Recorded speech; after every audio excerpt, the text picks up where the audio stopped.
2026 சட்டமன்ற தேர்தலில் எப்படியாவது தமிழகத்தில் காலூன்ற விட மாட்டோமா என்பதை நோக்கித்தான் பாஜக அரசு, ஒன்றிய பாஜக அரசு இது போன்ற தவறான நடவடிக்கைகளில், சட்டத்துக்கு புறம்பான நடவடிக்கைகளில் ஈடுபடுகிறார்கள்.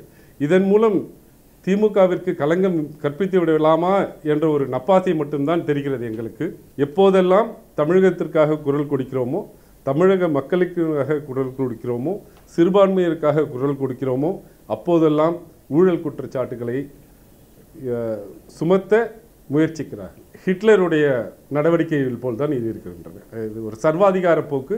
இதற்கு தகுந்த பாடத்தை மக்கள் 2026 சட்டமன்ற தேர்தலில் தருவார்கள். நீங்கள் செந்தில் பாலாஜி வழக்கில் பாருங்கள், இந்த வழக்கில் பாருங்கள். அது மட்டுமல்ல, இந்தியா முழுவதும் நடக்கக்கூடிய அத்தனை சோதனைகளிலும் பிரிவு 17 கீழ் நடக்க வேண்டிய சோதனைகளின் போது கொடுக்க வேண்டிய சாட்டிஸ்ஃபேக்ஷன் அதை சொல்ல மாட்டேங்கிறாங்க. கைது செய்யப்படும் போது சொல்ல வேண்டிய காரணங்கள் அதை சொல்ல மாட்டேங்கிறாங்க. அதன் அடிப்படையில் தான் உச்ச நீதிமன்றம் பல வழக்குகளில் அமலாக்கத்துறைக்கு எதிராக PMLA சட்டத்தில் ஜாமீன் கொடுத்து கொண்டே இருக்கிறார்கள். எங்கெங்கெல்லாம் அவர்கள் அரசியல் ரீதியாக ஒரு குழப்பம் உண்டாக்க வேண்டும் நினைக்கிறாங்களோ அங்கே ED, IT, CBI ரெய்டுகள் நடக்கும். ஏறக்குறைய 4500 வழக்குகள் மேல் தாக்கல் செய்யப்பட்டிருந்தாலும் கூட இதுவரை PMLA சட்டத்தில் தண்டனை பெற்றது அல்லது குற்றவாளி என்று நிரூபித்தது மிகச்சில வழக்குகளே என்பதால் தான் நாங்கள் ஜாமீன் எல்லா வழக்குகளையும் கொடுக்க துவங்கியிருக்கிறோம் அப்படிங்கிறத சொல்லியிருக்கிறாங்க. அதாவது தனிமனித உரிமையும் அந்த அரசாங்கத்தினுடைய அந்த கடமையையும் பேலன்ஸ் பண்ணி பார்க்குறப்ப PMLA சட்டத்தை சரியாக நிறைவேற்றவில்லை, ED சரியாக கடைப்பிடிக்கவில்லைன்றதான் திருப்பி திருப்பி சொல்லிக்கிட்டே இருக்காங்க. இந்த வழக்கில் இப்போ சோதனை பண்ண வேண்டிய அவசியம் என்ன? 2013 நடந்த வழக்கு, நடந்ததாக சொல்லப்படும் வழக்கு. தமிழகத்தினுடைய அமைச்சரவையில் உள்ள மாண்புமிகு அமைச்சர் திரு KN நேரு அவருடைய குடும்பத்தினர் இருக்கும் இடங்களில் இன்றைக்கு அமலாக்கத்துறை நடத்திய சோதனைகளுக்காக ஒரு சிறிய விளக்கத்தை கொடுக்க விரும்புகிறேன். இந்த வழக்கு எங்களுக்கு அமலாக்கத்துறையினுடைய அதிகாரிகள் சோதனையின் போது அளித்த விவரங்களின்படி 2013 வங்கிகளில் பெறப்பட்ட கடன் தொகை சம்பந்தமாக CBI ஒரு வழக்கு 2021 பதிந்து அதன் மீது குற்றப்பத்திரிகையும் தாக்கல் செய்யப்பட்டுவிட்டது. ஏறக்குறைய 4 அல்லது 5 வருடங்களுக்கு பின்பாக குற்றம் நடந்ததாக சொல்லப்படும் நாளிலிருந்து ஏறக்குறைய 12 வருடங்களுக்கு பிறகு அமலாக்கத்துறை இந்த நடவடிக்கையை எடுத்திருக்கிறது.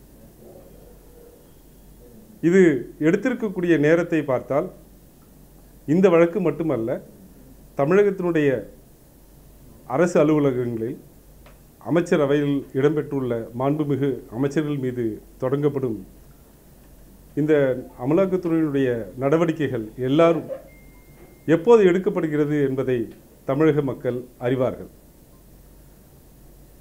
பாராளுமன்றத்தில் உருவாக்கப்பட்ட நீட் என்ற சட்டத்தை எதிர்த்து தமிழக சட்டமன்றத்தில் ஒரு தீர்மானம் நிறைவேற்றப்பட்ட போதும் டீலிமிட்டேஷன் குறித்து, அதாவது தொகுதி மறுவரை குறித்து தமிழகத்தில் மாண்புமிகு தமிழக முதல்வருடைய ஒருங்கிணைப்பால் தென் மாநிலங்களைச் சேர்ந்த அனைத்து தலைவர்களும் சேர்ந்து ஒன்றிய அரசுக்கு எதிராக தென் மாநிலங்கள் வஞ்சிக்கப்படக்கூடாது என்று ஒரு தீர்மானத்தை நிறைவேற்றிய போதும், தமிழக சட்டமன்ற பேரவை அதற்கான தீர்மானத்தை நிறைவேற்றிய போதும், இருமொழி கொள்கைதான் எங்களுடைய கொள்கை, மும்மொழி கொள்கையை நாங்கள் ஏற்க மாட்டோம் என்று தமிழகம் சொன்னபோதும், தமிழக முதல்வர் அவர்கள் அதை சொன்னபோதும், பிறகு கடைசியாக வக்ஃப் பில் பாராளுமன்றத்தில் எப்படியாவது நிறைவேற்ற வேண்டும் என்று அவர்கள் துடித்த போது தமிழக மக்கள் சார்பாக, தமிழக மக்களுடைய உணர்வாக தமிழக சட்டமன்ற பேரவையில் வக்ஃப் பில்லை எதிர்த்து ஒரு தீர்மானத்தை நிறைவேற்றிய போதும் இதற்கு சரியான பதில் இல்லாமல் அரசியல் அமைப்பின் பால் திராவிட முன்னேற்றக் கழகமும் மாண்புமிகு தமிழக முதல்வரும் எழுப்பிய நியாயமான கோரிக்கைகளை எதிர்கொள்ள இயலாமல் திராவிட முன்னேற்றக் கழகத்தின் மீதும் அதனுடைய அமைச்சரவை மீதும் களங்கம் கற்பிக்கவே இது போன்ற காலம் கடந்த சட்டத்தின் பால் அல்லாத சோதனைகள் நடைபெற்று வருகின்றன. இதை தமிழக மக்கள் நன்றாக அறிவார்கள்.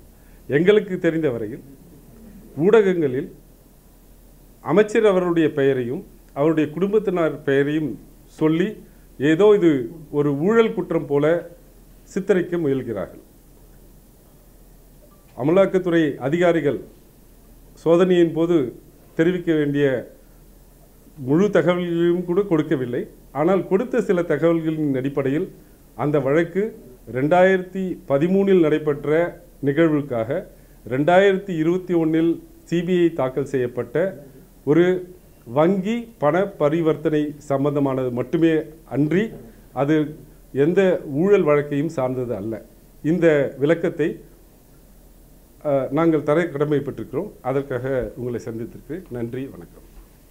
அதே மாதிரி தொடர்ந்து இப்போ கேஎன்ஆர் சார் அதுக்கு முன்னாடியே நிறைய ரைடுகள் அமைச்சிருக்க முடியும். சரி, செந்தில் பாலாஜிகள் இது எப்படி பார்க்குறீங்க? இது அடக்குமுறை தான். 2026 சட்டமன்ற தேர்தலில் எப்படியாவது தமிழகத்தில் காலூன்ற விட மாட்டோமா என்பதை நோக்கித்தான் பாஜக அரசு, ஒன்றிய பாஜக அரசு இது போன்ற தவறான நடவடிக்கைகளில், சட்டத்திற்கு புறம்பான நடவடிக்கைகளில் ஈடுபடுகிறார்கள். இதன் மூலம் திமுகவிற்கு களங்கம் கற்பித்து விடலாமா என்ற ஒரு நப்பாசை மட்டும்தான் தெரிகிறது எங்களுக்கு. ஆனால் தமிழக மக்கள் அரசியல் தெளிவு மிக்கவர்கள். நான் ஏற்கனவே கூறியது போல இந்த சோதனைகள் நடக்கும் காலத்தை அவர்கள் தமிழக முதல்வர்கள் எடுத்த முன்னெடுப்புகளின் நாட்களோடு ஒட்டி பார்த்தால் எப்போதெல்லாம் தமிழகத்திற்காக குரல் கொடுக்கிறோமோ, தமிழக மக்களுக்காக குரல் கொடுக்கிறோமோ, சிறுபான்மையருக்காக குரல் கொடுக்கிறோமோ அப்போதெல்லாம் ஊழல் குற்றச்சாட்டுகளை சுமத்த முயற்சிக்கிறார்கள். இதை மக்கள் நிச்சயம் நிராகரிப்பார்கள் என்பது எங்கள் நம்பிக்கை. அரசியல் பழிவாங்கும் நடவடிக்கைக்காகத்தான் இது முழுக்க முழுக்க செய்யப்படுகிறதா? இது ஆரோக்கியமான ஒரு அரசியல் சூழ்நிலையை உருவாக்குகிறது அப்படின்னு நம்புறீங்க? அரசியல் பழிவாங்கும் நோக்கில் அல்லது அரசியல் ரீதியாக களங்கம் கற்பிக்க மட்டும்தான் இது நடக்கிறது. இது நாங்கள் சொல்லலை. என்னுடைய நம்பிக்கை தமிழக மக்கள் முழுவதும் இதை அறிவார்கள். இது ஆரோக்கியமான அரசியலா என்றால் ஏறக்குறைய ஹிட்லருடைய நடவடிக்கைகள் போல் தான் இது இருக்கின்றன. இது ஒரு சர்வாதிகார போக்கு. இதற்கு தகுந்த பாடத்தை மக்கள் 2026 சட்டமன்ற தேர்தலில் தருவார்கள். சிபிஐ பதிவு செய்த வழக்குல இருந்து பாத்தீங்கன்னா அந்த பணம் சட்டவிரோதமாக கேஎன் நேருவின் மகன் மற்றும் சகோதரர்களோட நிறுவனத்துக்கு கைமாறி இருக்கு சொல்லி அமலாக்கத்துறை வழக்கு பதிவு செய்திருக்கா சொல்றாங்க. அதாவது முதல்ல அவங்க பிஎம்எல்ஏ சட்டத்தின் கீழ் கொடுக்க வேண்டிய முழு தகவலையும் சோதனையின் போது தரவில்லை. இது அமலாக்கத்துறையினுடைய தொடர் நடவடிக்கையாக இருக்கிறது. நீங்கள் செந்தில் பாலாஜி வழக்கில் பாருங்கள், இந்த வழக்கில் பாருங்கள்.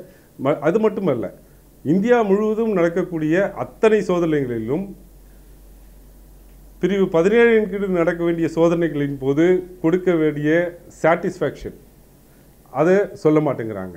கைது செய்யப்படும் போது சொல்ல வேண்டிய காரணங்கள் அது சொல்ல மாட்டேங்கிறாங்க. அதன் அடிப்படையில் தான் உச்சநீதிமன்றம் பல வழக்குகளில் அமலாக்கத்துறைக்கு எதிராக பிஎம்எல்ஏ சட்டத்தில் ஜாமீன் கொடுத்து கொண்டே இருக்கிறார்கள். சமீபத்தில் கூட ஒரு மாண்புமிகு உச்சநீதிமன்ற நீதிபதி அவர்கள் ஏறக்குறைய 4500 வழக்குகள் மேல் தாக்கல் செய்யப்பட்டிருந்தாலும் கூட இதுவரை பிஎம்எல்ஏ சட்டத்தில் தண்டனை பெற்றது அல்லது குற்றவாளி என்று நிரூபித்தது மிகச்சில வழக்குகளே என்பதால் தான் நாங்கள் ஜாமீன் எல்லா வழக்குகளையும் கொடுக்க துவங்கி இருக்கிறோம் அப்படிங்கிறத சொல்லியிருக்கிறாங்க. அதாவது தனிமனித உரிமையும் அந்த அரசாங்கத்தினுடைய உரிமை அந்த கடமையும் பேலன்ஸ் பண்ணி பார்க்குறப்ப பிஎம்எல்ஏ சட்டத்தை சரியாக நிறைவேற்றவில்லை, இடி சரியாக கடைப்பிடிக்கவில்லைன்றதான் திருப்பி திருப்பி சொல்லிக்கிட்டே இருக்காங்க. இந்த வழக்கில் இப்போ சோதனை பண்ண வேண்டிய அவசியம் என்ன? 2013 நடந்த வழக்கு, நடந்ததாக சொல்லப்படும் வழக்கு. இந்த அரசியல் பழிவாங்கும் நடவடிக்கைக்கு இன்கம் டாக்ஸ், இடி போன்ற நிறுவனங்களை வந்து ஏவி விடுறது அப்படின்றத வந்து எப்படி பார்க்குறீங்க அந்த விஷயத்தை எப்படி? இதை ரொம்ப நாட்களாகவே வெகு நீண்ட நாட்களாகவே திராவிட முன்னேற்ற கழகம் மட்டுமல்ல, நீங்கள் டெல்லி எடுத்துக்கோங்க, ஆந்திரா, தெலுங்கானா, மகாராஷ்டிரா, எங்கெங்கெல்லாம் அவர்கள் வந்து அரசியல் ரீதியாக ஒரு குழப்பம் உண்டாக்க வேண்டும் நினைக்கிறாங்களோ அங்கே இடி, ஐடி, சிபிஐ ரெய்டுகள் நடக்கும். மகாராஷ்டிராலெலாம் பார்த்தீங்கன்னா எப்போ வந்து அந்த குறிப்பிட்ட தலைவர் இதற்காக பயந்து பாஜகவில் சேர்றாரோ மறுதினமே அவர் வந்து மிகச்சிறந்த நியாயவான் அப்படின்னு ஒரு பட்டம் கொடுத்து அவர் பிஜேபியில் சேர்த்து கொள்ளப்படுகிறார்கள். இது அவங்களுடைய வழிமுறை. ஆனால் அதற்கு தமிழகம் சரியான இடம் இல்லைன்றது இன்னும் அவங்க புரிஞ்சுக்கல, சீக்கிரத்தில் புரிஞ்சுக்குவாங்க.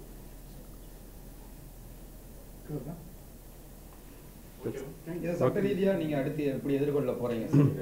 திராவிட முன்னேற்ற கழகம் எப்போதுமே இது போன்ற பழிவாங்குதல் நடவடிக்கைகள் சட்டப்பூர்வமாக வெற்றி பெற்று கொண்டே இருக்கிறது. இந்த வழக்கிலும் வெற்றி பெறும். நன்றி.